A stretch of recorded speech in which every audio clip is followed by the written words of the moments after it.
Vice President-elect Mike Pence making the rounds in his old territory, Capitol Hill.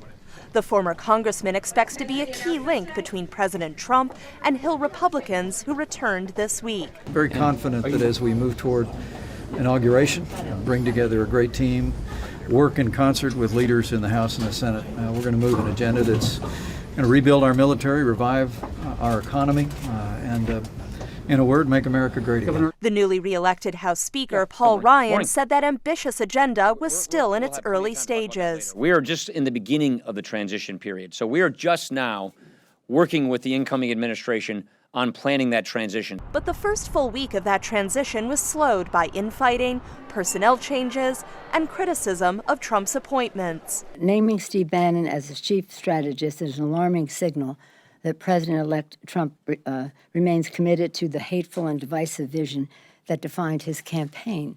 An issue Pelosi reportedly pushed with Pence in their later meeting, even as talk of finding common ground dominated their time in front of the cameras. We had a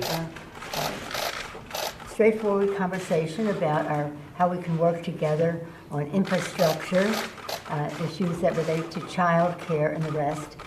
Following up on a conversation that I had with the President-elect last week. But the House Minority Leader faces her own challenges, her leadership position in jeopardy as the Democratic Party searches for new ways to reach voters.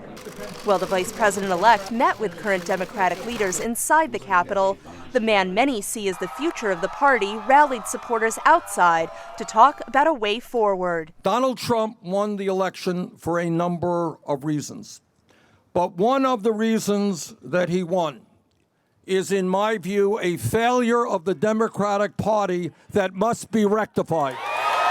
Supporters here hoping Bernie Sanders can reach out to the working class in his new Senate leadership position. I think we can talk to a lot of working class, especially white working class who voted for Trump, and he's going to be appealing to those voters. And maybe make them vote for the Democratic Party in 2020. And serve as a check on the next 4 years of a Trump administration. Donald Trump is not going to stand up to the establishment. We are going to stand up to the establishment. Congress now leaves for a week-long break with more questions than answers.